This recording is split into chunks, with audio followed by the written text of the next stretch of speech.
Welcome to our channel. Today we how to activate your ELIQUIS Co-Pay Card. A step-by-step guide, step-by-step clearly. To activate your ELIQUIS Co-Pay Card, begin by gathering your personal information. Ensure you have your insurance details and prescription information ready. Visit the official ELIQUIS website.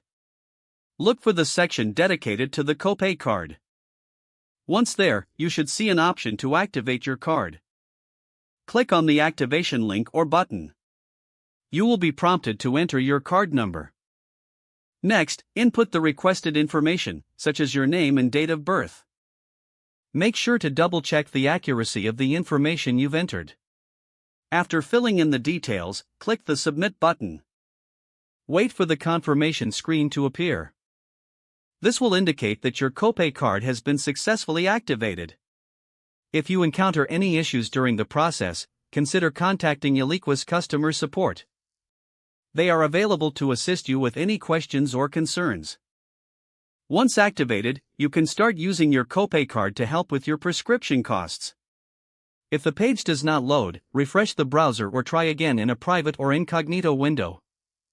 Make sure you are using the correct email address, then retype it carefully to avoid small typos.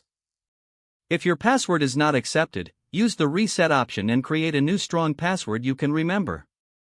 Check your spam folder for verification or security emails, then complete any requested confirmation steps.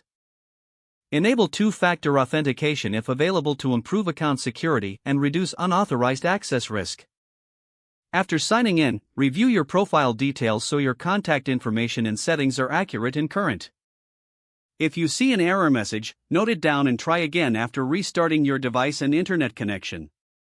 Log out when you finish, especially on shared devices, to keep your account and payment information secure.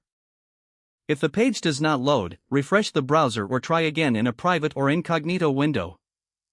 Make sure you are using the correct email address, then retype it carefully to avoid small typos. If your password is not accepted, use the reset option and create a new strong password you can remember. Check your spam folder for verification or security emails, then complete any requested confirmation steps. Enable two-factor authentication if available to improve account security and reduce unauthorized access risk. Don't forget to like this video and subscribe to our channel for more step-by-step tech guides.